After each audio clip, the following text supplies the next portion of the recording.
Fraga. Eles congregam ali com o pastor Paulo Freire em Campinas, como também o Emerson. Tudo bem. Com a palavra, pastor Juliano.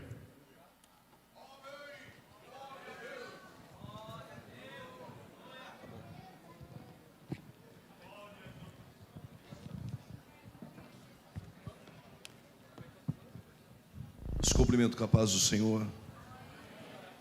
Evangelho de Jesus Cristo, segundo escreveu Lucas, seu capítulo de número 3. Lucas, capítulo de número 3.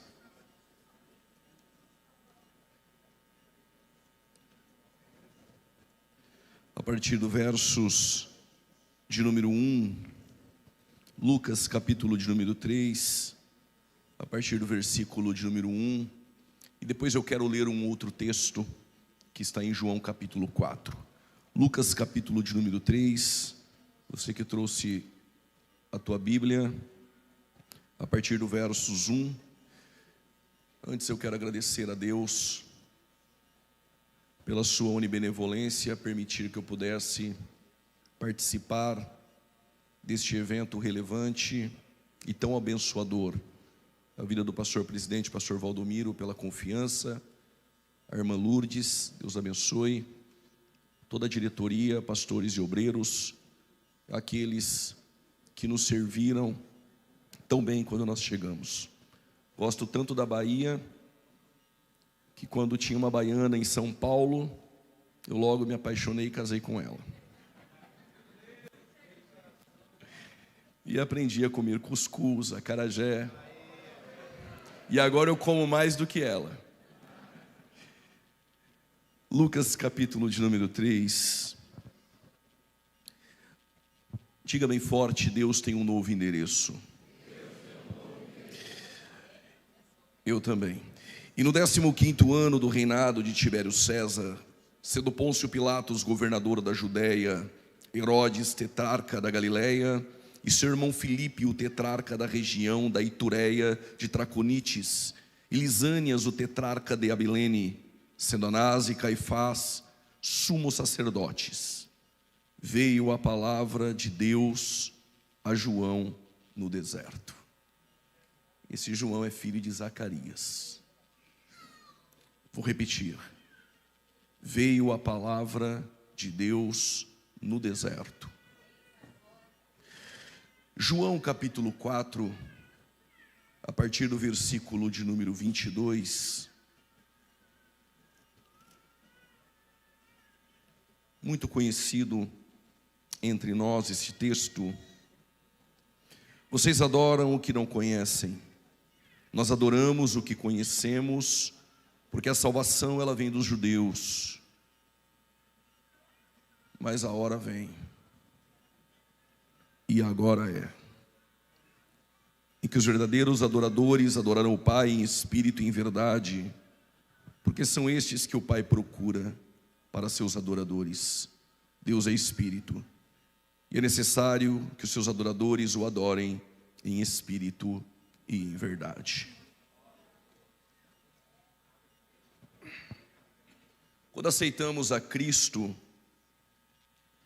todo novo convertido, uma das primeiras coisas que ele aprende no seu início da fé, só de vir ao culto de domingo e escutar pregações, ouvir na escola bíblica dominical, todos nós estamos cônscios de que cada evangelista que escreveu o evangelho, ele tinha uma objetividade e escreveu a um público distinto. Quando olhamos para o evangelho a qual escreve Mateus, é perceptível que ele escreve aos judeus, e ele apresenta Jesus como rei. É por isso que nós vamos nos deparar com uma frase comumente no evangelho mateano, para que se cumprisse o que foi predito pelos profetas. O que Mateus está fazendo é ratificando que este Cristo, que este Jesus Cristo, ele é o rei prometido já pelos profetas veterotestamentários. Quando analisamos o evangelho ao qual escreve Marcos, diferente de Mateus, ele não fora uma testemunha ocular. Há quem diga que ele acompanhava o ministério de Jesus de longe.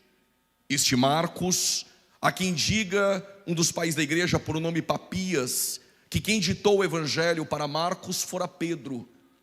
E Marcos escreve aos Romanos e apresenta Jesus como servo, porém um servo que é maior do que César. E o registro de milagres nós vamos encontrar em maior número no evangelho a qual escreve Mateus, na qual escreve Marcos.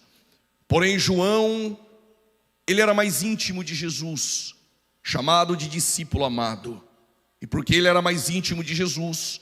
Porque o ministério de Jesus era acompanhado por 5.000 pessoas, que só estavam no culto atrás do pão e do peixe. Mas de 5.000 pessoas, em 1 Coríntios 15, verso 6, somente 500 pessoas e mais Tiago viram ele ressuscitar. Mas de 500 pessoas, somente 120 estão no ciclo de oração, em Atos 2, no meio da semana, no cenáculo. Mas de 120 em Lucas 10, só 70 vão para o evangelismo depois da escola bíblica dominical. Mas os 70, só 12 andam com Jesus. Mas dos 12, só 11 tomam ceia. Mas dos 11, só 3, Pedro, João e Tiago, foram para a casa de Jairo, para o Monte da Transfiguração e para o Getsêmani. Mas dos 3, nos pés da cruz, só tem João. Porque ele viu o que os outros não viram, sentiu o que os outros não sentiram, escreveu o que os outros não escreveram, quer ver o que os outros não viram, quer sentir o que os outros não sentiram, vai com Jesus até o fim. João, ele escreve um evangelho universal. Ele não vai apresentar Jesus somente como rei ou como servo, mas o João, ele vai apresentar Jesus como um Deus eterno. Se Mateus estivesse aqui neste culto, e se passasse 40 ou 50 anos, Mateus iria registrar essa AGO. Mateus iria escrever: estávamos todos reunidos em Salvador, e o Rei Jesus esteve presente entre nós. Marcos não estaria na nossa reunião, mas ele procuraria algum pastor que iria dizer a ele, e Marcos iria registrar. Enquanto Emerson Pedrosa louvava, nós cremos que Jesus estava curando pessoas. João estaria aqui com certeza. Quando João saísse deste culto, se passasse 40, 70 ou 50 anos, João iria registrar: estávamos na Assembleia de Deus e nós adoramos a Jesus, que é um Deus eterno para todo sempre. Mas Lucas, ele não andou com Jesus.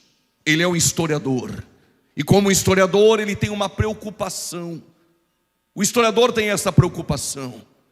Se passasse 1.000 ou 2.000 anos, alguém poderia duvidar de Mateus. Será que o Rei Jesus estava entre nós? Se passasse 2.000 anos, alguém poderia duvidar. Será que quando Marcos registrou que Jesus estava curando, será que é verdade que pessoas foram curadas? Alguém poderia duvidar de João e dizer: será que esse Jesus, filho de José e Maria, realmente ele é Deus? Então Lucas não estaria neste culto, mas com certeza ele procuraria o pastor Valdomiro, a irmã Lourdes, as irmãs do ciclo de oração, os porteiros, iria procurar os obreiros. Ele iria de casa em casa, procurando registros e narrativas de tudo o que aconteceu na AGO. Ele iria para dentro de sua casa, colocar as narrativas em ordem cronológica, e ele iria fincar estacas históricas. E por quê? Porque ele é um historiador. E se Lucas fosse registrar essa AGO, ele iria começar dizendo da seguinte maneira: estávamos dia 6 de dezembro, reunidos na Assembleia de Deus em Salvador, Bahia. E o pastor presidente era o pastor Valdomiro. E estávamos reunidos comemorando a 122ª AGO. E o deputado estadual que estava presente no culto era ele, Samuel Júnior. Emerson Pedrosa é um adorador e um cantor que veio de Campinas. O pregador Juliano Fraga apareceu no culto e deixou a palavra. O prefeito daquela cidade, este mesmo homem, não estava presente, mas com certeza ele tinha um sobrenome Reis. E o governador do estado era Jerônimo Rodrigues, e o presidente da república, o fulano de tal. E por que ele iria registrar tudo isso? Porque alguém poderia duvidar da cura, alguém poderia duvidar se Jesus é rei, alguém poderia duvidar se Jesus é Deus, mas alguém iria dizer: dia 6 de dezembro, eles estavam reunidos naquele lugar. E o pastor presidente, na verdade, era o pastor Valdomiro, e o governador era realmente o Jerônimo Rodrigues, e o deputado estadual era o Samuel. Pode ser verdade que eles estavam reunidos. É por isso que Lucas começa dizendo: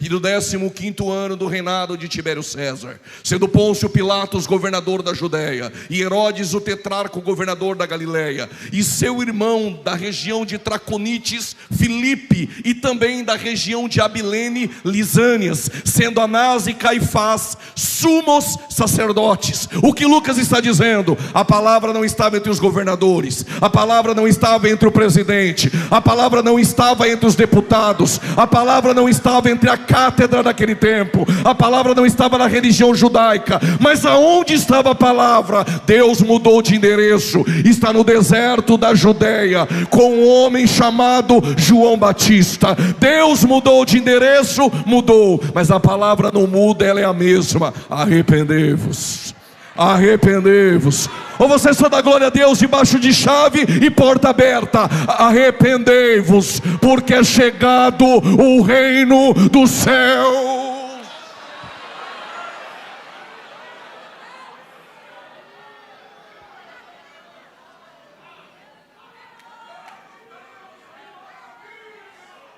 Se você procurasse Deus no templo, há 400 anos Ele não está mais lá.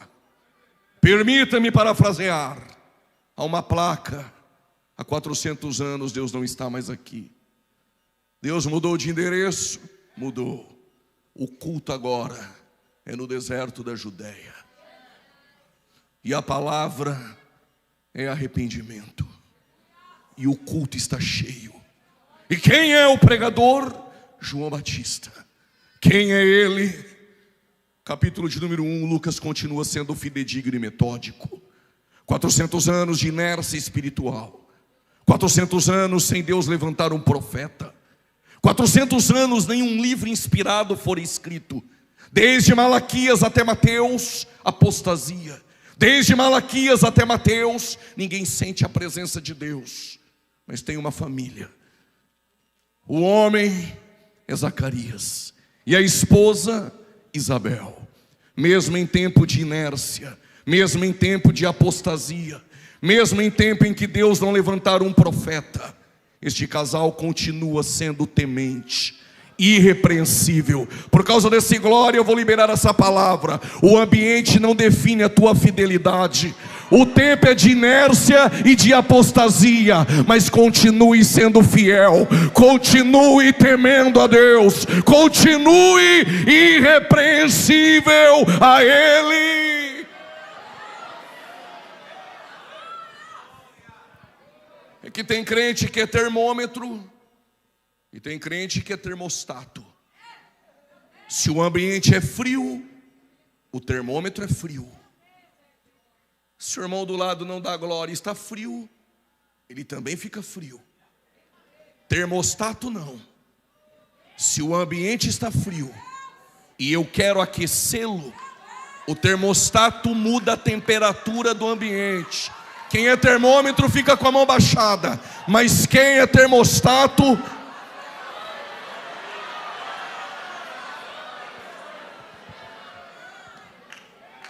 Mas Lucas registra na sua pena lucana: Isabel é fiel, é temente, irrepreensível, mas o ventre dela é estéril. Sendo assim, ela tem o presente comprometido e o futuro comprometido. E por que o presente? Segundo o Talmud, ter o ventre estéril era não ter as mãos do Senhor sobre aquela casa.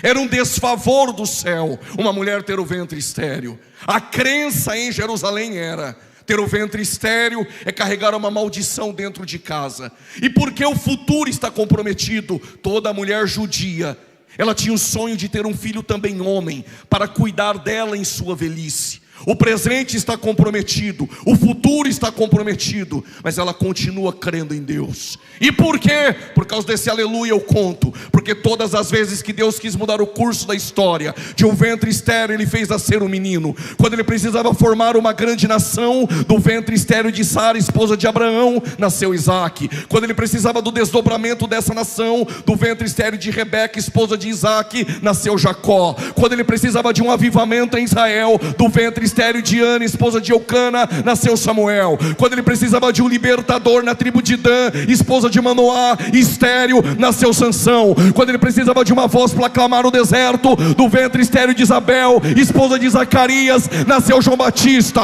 Mas quando ele precisava salvar a humanidade, não foi de uma estéril, eis que uma virgem, alguém entendeu? Eis que uma virgem conceberá e dará à luz a um filho, e o teu nome é Emanuel. É Deus conosco essa noite.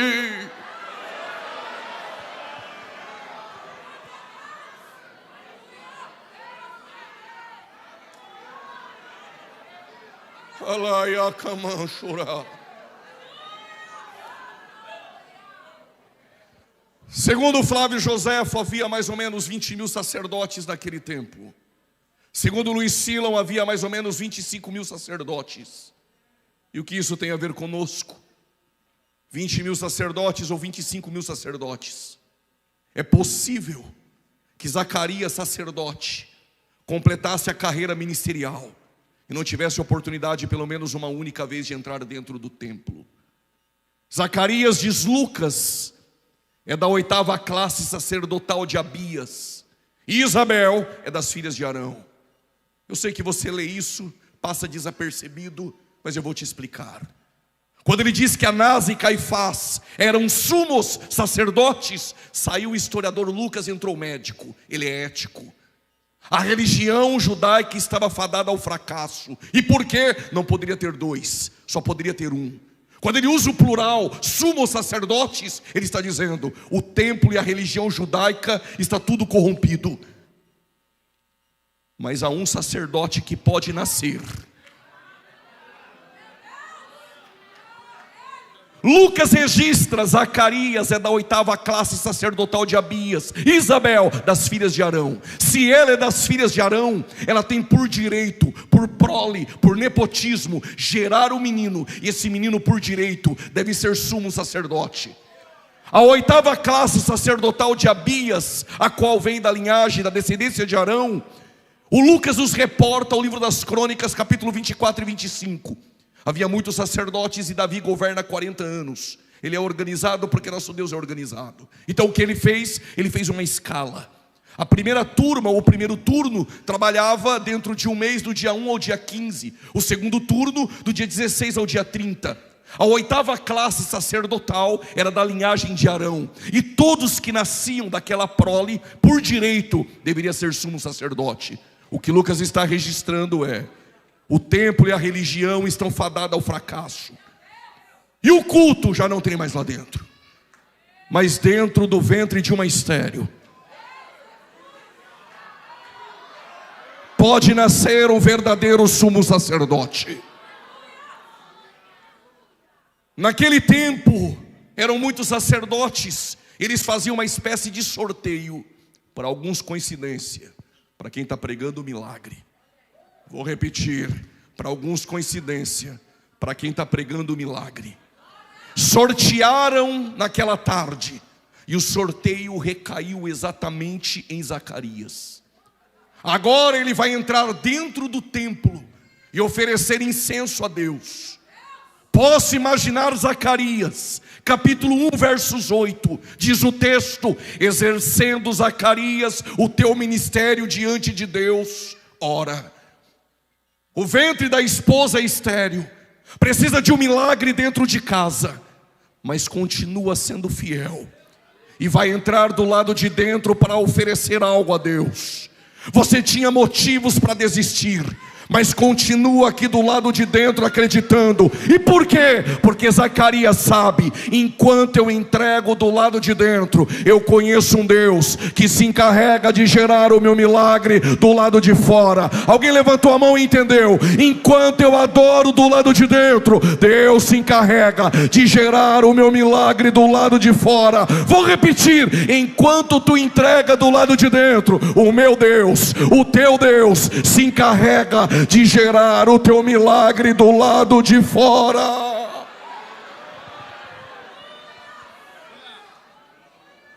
Zacarias vai colocar o linho, vai preparar o incenso.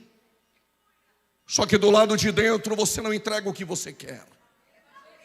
Do lado de dentro se entrega o que Deus quer. Vou repetir, eu também gosto desse silêncio. Do lado de dentro você não entrega só o que você quer, ou o que você acha que deve entregar. Porque Deus não trabalha com boas intenções. Deus trabalha com princípios. Há uma geraçãozinha agora que Deus é amor. Então Ele recebe tudo da maneira que eu entrego. Aliás, Ele está olhando para o meu coração. Querida, Ele não está preocupado com suas boas intenções. Deus trabalha com princípios. Imagina Davi vindo em Jerusalém, trazendo a arca, fazendo festa, carro novo, arca em cima dos bois. Está tudo maravilhoso. A turma do Deus é amor já começou. Olha que lindo, Deus é amor.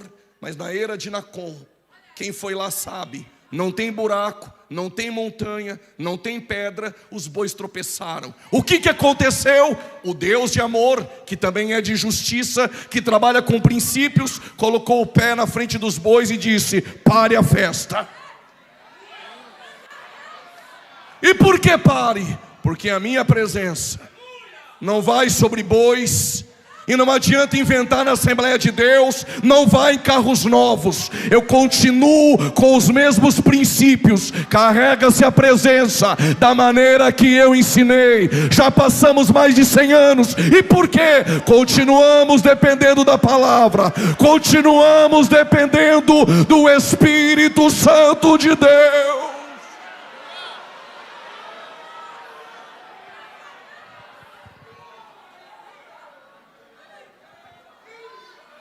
Tinha um crente lá por nome Uzá, foi segurar a arca, houve uma ruptura nele. Volta e traz da maneira que eu ensinei. Se você quebra princípios pelo mesmo, tu é quebrado. Então do lado de dentro se entrega incenso. Quais os elementos do incenso? Onixa, estoraque e gálbano. O que é onixa? Deus ensinou para Moisés. Não me pergunte como eles faziam isso. Na profundeza das águas, pega uma concha, abre a concha, pega uma esponja dentro da concha, raspe, queima, pegue as cinzas e coloque dentro de um recipiente de ouro. E agora, vai atrás do gálbano. Você machuca o gálbano. Só depois de machucado, sai um líquido. Vou repetir. Quanto mais machuca, mais sai essência. Quanto mais machuca, mais sai essência. Tira o líquido, coloca dentro do recipiente de ouro junto com o onixa. E agora, pregador, vai atrás do estoraque. Estoraque é uma planta adjacente também às margens do Jordão.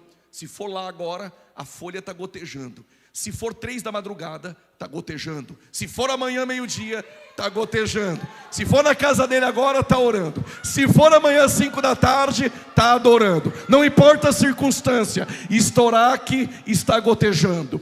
Corta a folha, tritura e coloca dentro do recipiente de ouro. E agora? Agora eu já sei. Pego o meu fogo, acendo, entro lá dentro, ofereço a Deus. Deus disse: se for fogo dos homens, lá dentro eu mato. E por quê? Fogo dos homens até pega, daqui a pouco só vive de fumaça. Cutuca o irmão, levanta a mão, fala para 2 ou 3, chacoalha. Se não der glória eu pulo aí embaixo, se não der glória eu vou embora. Pode ir embora, querido, pode fazer o que você quiser. Fogo dos homens apaga. Deus disse: vai no meu altar, pega a brasa e o fogo que eu acendi.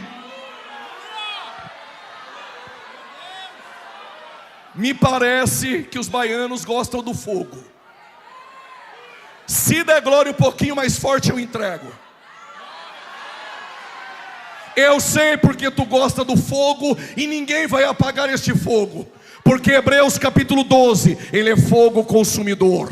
Gênesis capítulo 15, Deus fez uma aliança com Abraão por intermédio do fogo. Êxodo capítulo de número 3, versículo 1 e 2, Deus falou com Moisés em uma sarça de fogo. Êxodo capítulo 13, versículo 31 a seguir, a coluna que direcionava os hebreus era uma coluna de fogo. Levítico capítulo de número 6, há um fogo que queima continuamente e não apagará. Primeiro livro do dos Reis, capítulo 18, versículo 38. Deus respondeu a Elias com fogo. Jeremias 23, versículo 29. A tua palavra é fogo. Zacarias capítulo 2, versículo de número 5. O Senhor é um muro de fogo. Mateus capítulo 3, versículo de número 11. Eu só batizo com água, mas tem alguém. Lá em cima você conhece ele, mas tem alguém. Mas tem alguém que é mais poderoso que o pregador, que é mais poderoso que esse crente aí do teu lado, que é mais poderoso que esse aí que até agora não deu glória. Quem é ele? Ele vos batizará com o Espírito Santo e com fogo. Atos capítulo 2, versículo 4. Línguas repartidas como que de fogo. Não é revelação. Tem algum Caio aqui? Não é revelação. Tem algum Caio? Ok. Lucas 24. Vai ocorrer um evento. Mas antes desse evento eu explico. Jesus disse: se tiver 2 ou 3 reunidos, eu estou presente. Na sinagoga, se tivesse 9 pessoas na porta dela, não tem culto. No mínimo é 10. Jesus disse: se tiver 2 ou 3 crentes, tem culto. Tem mais uma, vocês estão dando glória, eu vou contando mais. Segundo o Talmud, se 2 judeus falassem da Torá, Deus se manifestava. O que Jesus está dizendo é: se tiver 2 falando de mim, eu chego. Lucas 24, tem 2 em Emaús falando de quem? Dele. Se tem 2, ele apareceu. Quando ele apareceu, ele conversou com os 2. E sabe o que eles disseram? Quando ele falava, o nosso coração ardia. Segura, você vai dar glória a Deus agora. O que o Caio tem a ver com isso? A palavra arder no grego é Caio. E Caio significa pegando fogo. Sabe por que a Assembleia ama o fogo? Porque quando a palavra de Deus é propagada, o nosso coração acende em chama. Zacarias vai entrar do lado de dentro do templo e vai fazer o quê? Oferecer incenso. Para Zacarias é o mesmo endereço, a mesma liturgia, o mesmo incenso. Não parece que é assim, irmã? O mesmo endereço, o mesmo horário, a mesma oração inicial, os mesmos hinos da harpa. E como que está aí fora? Está assim: vamos cantar, vamos ficar de pé, a gente canta. E depois, a gente canta de novo. E depois, a gente canta de novo. E depois, vamos ficar de pé, irmãos, a gente canta de novo. E depois, a gente canta de novo. E depois, a gente canta de novo. E depois, oferta, vamos ficar de pé, a gente canta de novo. Canta até 9h15. E agora vamos fazer uma oração. E ainda vem me dizer que a palavra é o principal. 9h30, passou a palavra. Aqui a palavra é o principal. Mentiroso e infeliz. Não é. Se fosse a palavra era a primazia. A palavra estaria no centro do culto. E depois da palavra, os avisos. E depois dos avisos, a gente ora. E depois faz assim, bênção apostólica. Conheço a liturgia do culto. O mesmo endereço, os mesmos avisos, a mesma música. Até parece que todo culto é igual. Zacarias entrou dentro do templo. O mesmo altar, a mesma pia de bronze, a mesma mesa dos pães da preposição, o mesmo altar do incenso. E à esquerda, o candeeiro.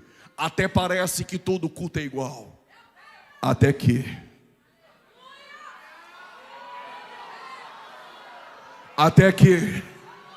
do lado de dentro, Deus pode te surpreender. Vou repetir, alguém ainda acredita nisso? Nem todo culto é igual. Até que do lado de dentro, Deus pode te surpreender. Se alguém acredita, eu vou repetir. Do lado de dentro essa noite, Deus pode te surpreender. Quando Zacarias vai entregar o incenso, apareceu Gabriel entre o candeeiro e o altar do incenso, e ele disse para Zacarias: as tuas orações, tem gente que ainda ora, as tuas orações,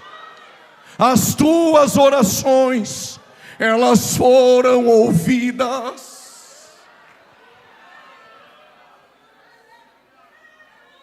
Enquanto ele entregava do lado de dentro, Deus se encarregava de gerar o teu milagre do lado de fora.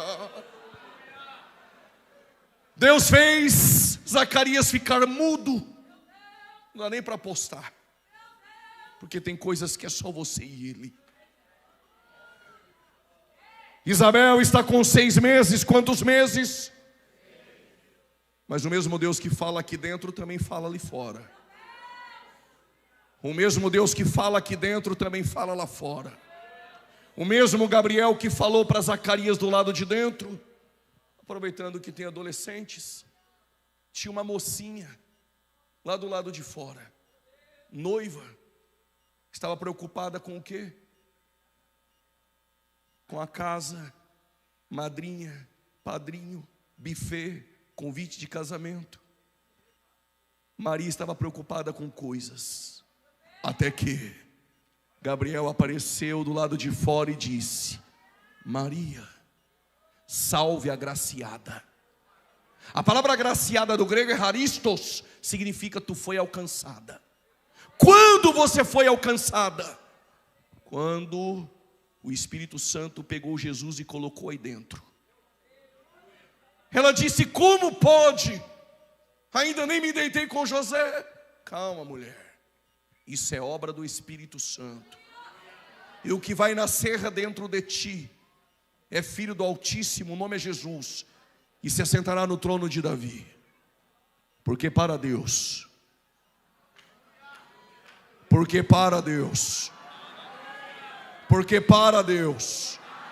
nada é impossível.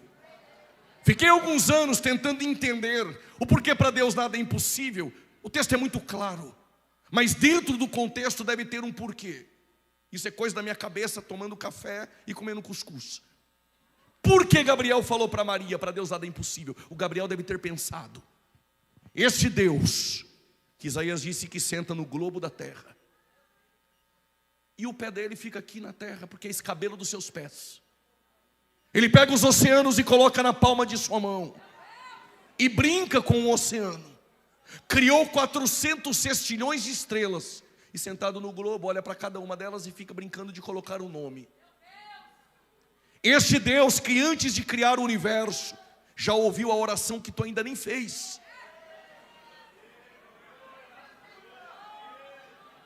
Sabe o que o Gabriel está pensando?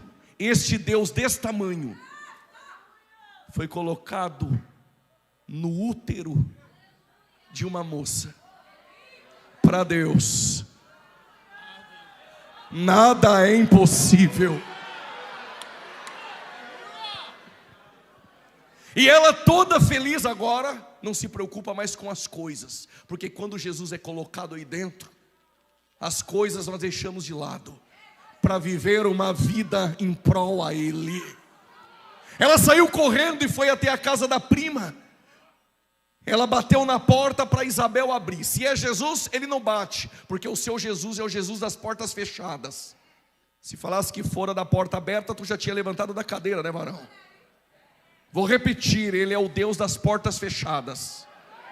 E por quê? Porque ele não aperta a campainha, não aperta o interfone, não bate na porta. Ele entra pela parede, lá dentro ele diz: Pai, seja convosco. Mas Maria bateu na porta, Isabel abriu. Quando ela entrou, ela disse: Pai, seja convosco. Uma senhora, por nome Isabel, foi cheia do Espírito, e um feto de 6 meses saltou lá dentro. E tu vem me dizer que você está já velhinho demais para levantar essa mão e adorar a Ele?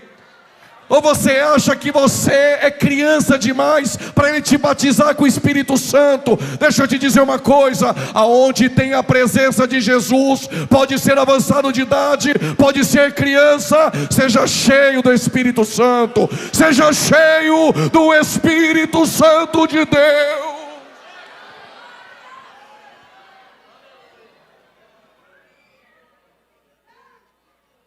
Estamos vivendo em uma geração um pouco difícil.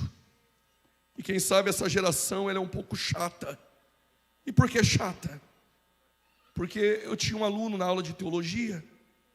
E esse aluno diz assim: pastor, eu não estou gostando desse negócio na minha igreja de ficar levantando a mão. Todo culto no domingo ele tinha uma crítica na quarta-feira na aula de teologia. Assistiu uns vídeos lá no YouTube, aprendeu 3 palavrinhas gregas e 2 hebraicas, pregou em 3 congregações. Agora ele põe professor da escola bíblica dominical na parede. O pastor dele não sabe nada, não levanta a mão, não dá glória, fica quieto, só critica. Aqui na Bahia não tem, né, irmãos?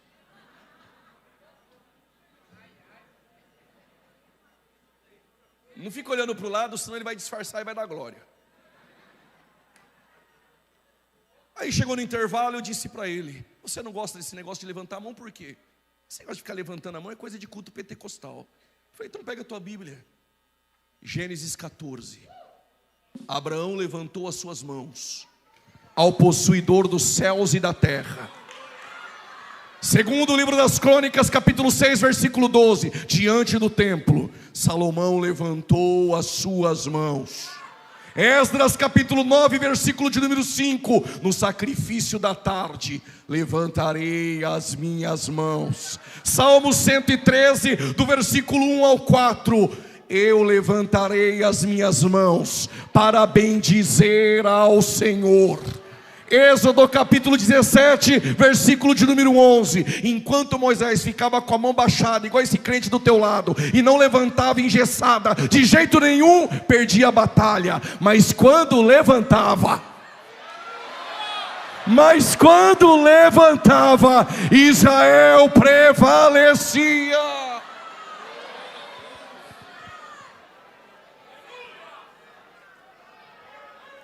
Sabe o que o infeliz falou para mim, pastor Joel? Mas o senhor só citou texto de homem levantando a mão. Como bom assembleano, eu não sou bobo, eu tinha uma na manga. Falei: abre a tua Bíblia em Deuteronômio 32, versículo 39. Vede agora que não há um outro Deus. Eu mato, eu faço viver, eu firo, eu curo. Versos 40, se ficar com a mão baixada tá ruim, irmão. Se tiver na carne ainda levanta, só se tiver no osso. Diz o Senhor: levantarei as minhas mãos.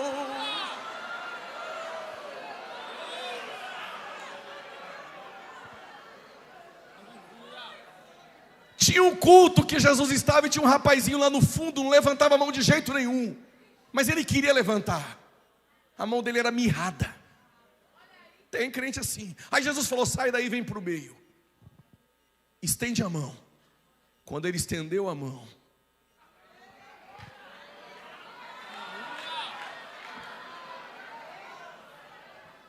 João Batista cresce. Por direito é para ser sumo sacerdote. Tem sangue sacerdotal. É da prole sacerdotal da casa de Arão. Mas você não vai ser o que você quer. Você vai ser o que Deus planejou que você fosse. Vou repetir: abra mão dos privilégios, abra mão dos direitos. Evangelho é abrir mão dos privilégios. Não é Deus que vai viver os seus sonhos, é Ele que te vai enquadrar no padrão dEle. Ele poderia ser sumo sacerdote e Deus disse: vai não, vai ser meu profeta. A Bíblia não diz, mas eu imagino João Batista: mas eu vou vestir o linho, colocar o éfode com 12 pedras, olha que chique, uma lâmina na cabeça sobre a mitra escrita santidade ao Senhor. No meu vestido vai ter orlas que só o sumo sacerdote tem, com campainhas e romãs.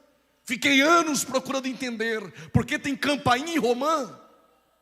Eu descobri com um rabino que são 72 campainhas, e elas batem nas romãs. Para que Deus quer isso? Simples.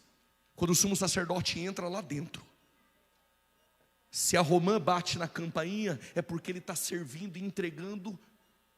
Então tem barulho para quem está lá fora. Quem está lá fora e ouve o barulho de dentro, está dizendo: tem alguém lá dentro com vida entregando algo a Deus. Mas se quem estiver lá fora ouvir silêncio lá dentro, já tem crente cutucando o outro dizendo: é possível que esteja morto. Se alguém passar na rua de Salvador, aqui na frente, e ouvir silêncio aqui dentro, é possível que o ímpio lá fora diga: aqueles crentes estão mortos lá dentro. Mas quando passa na frente da Assembleia de Deus, é porque tem crente com vida. Parece que tem alguém ali em cima. Parece que alguém já levantou da cadeira. Tem crente com vida entregando a Deus do lado de dentro.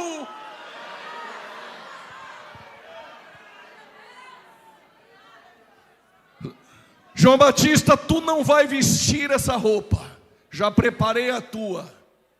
Gafanhoto e mel silvestre é a comida, e pelo de camelo é tua roupa. E aonde eu vou exercer o meu ministério? Eu vou lá para o templo. Mas não, o culto é no deserto. Permita-me parafrasear. Se você procurasse Deus no templo da religião, tem uma placa lá: Deus não está mais aqui há 400 anos. Mas está todo mundo dizendo: o culto é no deserto da Judéia. E o João está lá no culto, e o culto lotado. Ele é profeta, mas o sangue é de sacerdote. Então ele conhece cordeiro. No meio do culto ele olhou para o culto. Aquele ali eu conheço. Eis o Cordeiro de Deus. Tem gente que conhece esse Cordeiro. Eis o Cordeiro de Deus, que tira o pecado do mundo. Preciso correr. Mas no culto também tinha fariseu. Tu ri? No culto tinha. Todo culto tem.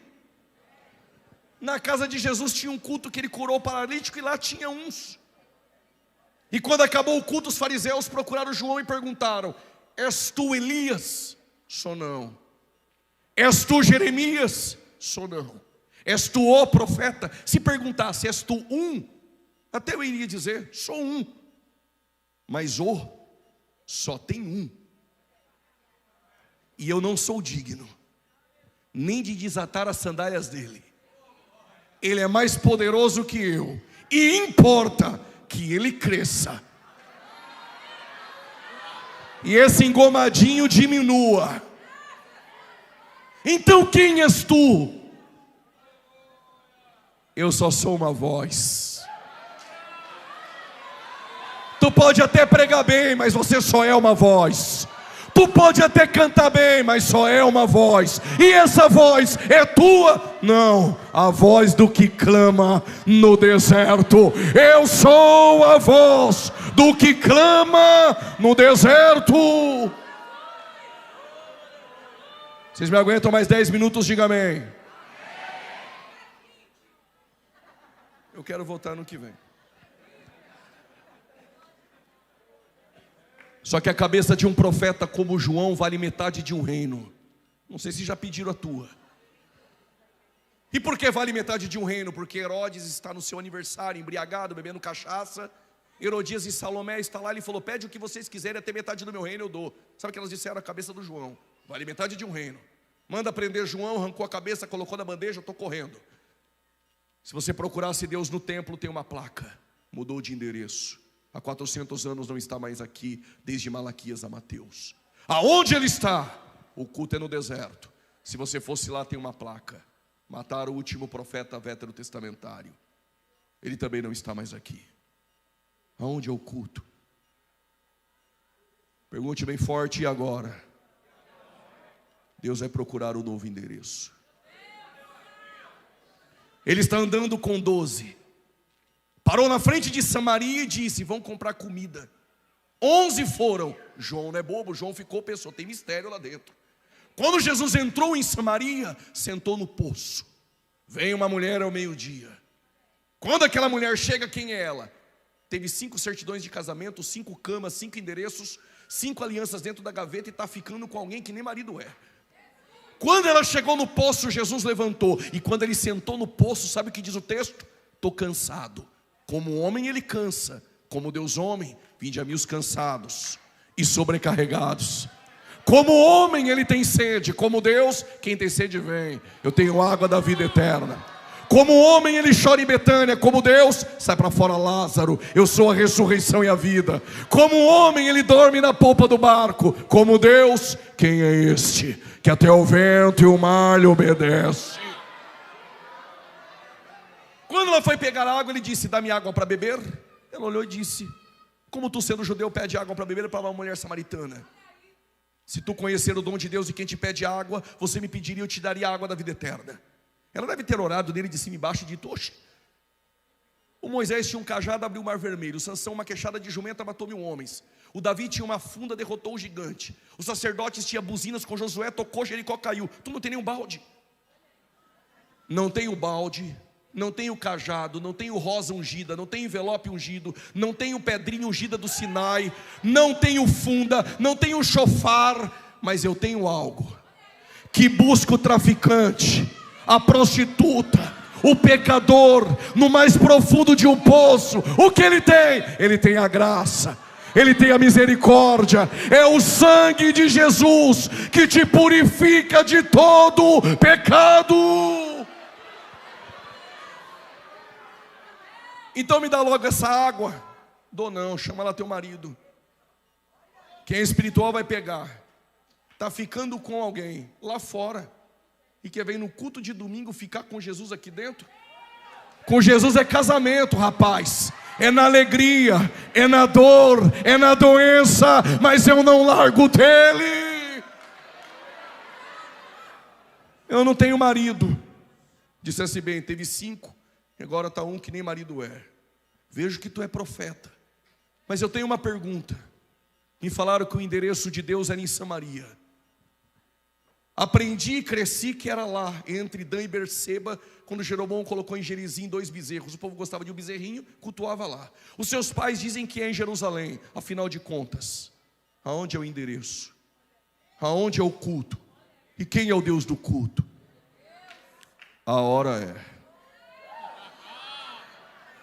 A hora vem em que o culto não é em Samaria, não é em Jerusalém, não é mais no Jordão. Eu estou à procura de um novo endereço. Quem é o endereço? É este que está falando comigo. Você é o endereço que Deus escolheu. Você é o ambiente do culto, e o culto é dentro de você, e o Deus do culto habita aí dentro de você. Deus mudou de endereço, e você é o endereço que Deus escolheu.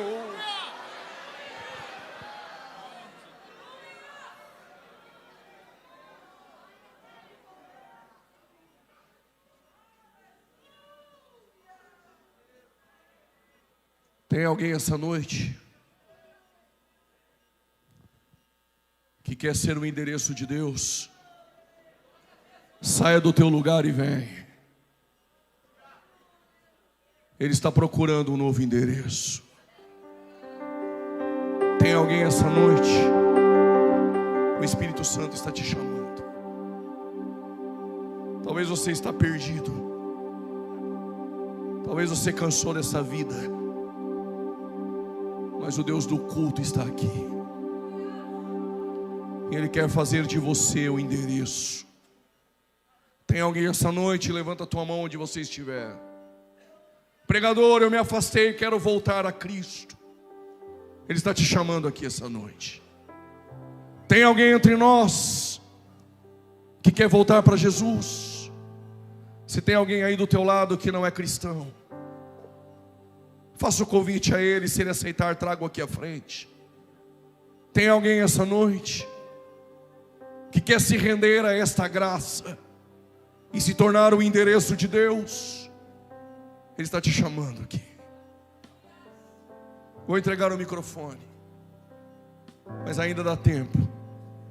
Guarda isso no seu coração por toda a tua vida. Os céus não é para bonzinhos, os céus é para pecadores arrependidos.